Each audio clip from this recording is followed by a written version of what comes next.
बेचारे क्या करें, सुबह से भूखे थे। बेचारे क्या करें, सुबह से भूखे थे। जैसे ही खाने का संदेशा आया, हॉल में भगदड़ सी मच गई पूरे पंडाल। एक के ऊपर एक सब झपटने लगे। जिसने झपट लिया सो झपट लिया, बाकी सब तरसने लगे। एक बेचारा प्लेट में थोड़ा सा चावल लेकर आया था, लेकिन उससे ज्यादा अपना कुर्ता ही फाड़ लाया था।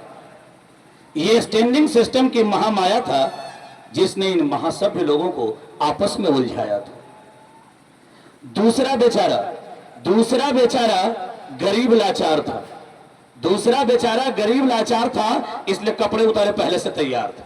कुछ भी होना चाहिए, भैया कपड़ा नहीं फटना चाहिए और भोजन तो मिलना है। दूसरा बेचारा गरीब लाचार था, इसलिए कपड़े उतारे पहले से तैयार था। कचौड़ियां तो वो भी लेकर आया था, उसे भी सब्जी पाने का इंतजार था। तीसरी एक महिला थी। महिलाओं की विशेष आदत होती है, कहीं जाना है तो बन सवर के, और अपना नहीं हो तो किसी से मांग के भी ले जाएगी, लेकिन पहन के जाएगी। तो तीसरी एक महिला थी जो काफी बनी ठनी थी। उसकी आधी साड़ी तो पनीर की सब्जी से सनी थी। किनारे में खड़े होकर अपने नेत्रों को भिगो रही थी।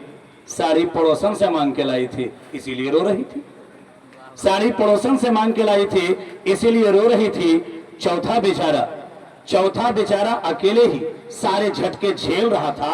भोजन को देखने के लिए एक दूसरे को ढकेल रहा था, कम से कम देख तो लो कि क्या बना है। चौथा बेचारा अकेले ही सारे झटके झेल रहा था, भोजन को देखने के लिए एक दूसरे को ढकेल रहा था।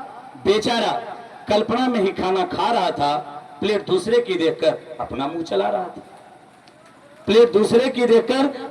चला रहा था।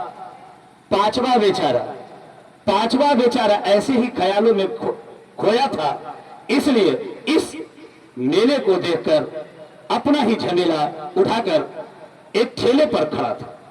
छठा स्वयं लड़की वाला था, लग रहा था अभी भी मरने वाला था।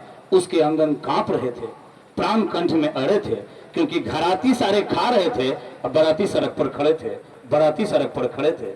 सातवां में वह स्वयं खड़ा अकेला था, जो पहली बार देख रहा इस तरह का मेला था। चुपचाप एक कोने में खड़ा होकर लिख रहा ये झमेला था। धन्यवाद। और एक बार फिर से सबको बहुत बहुत धन्यवाद, आभार।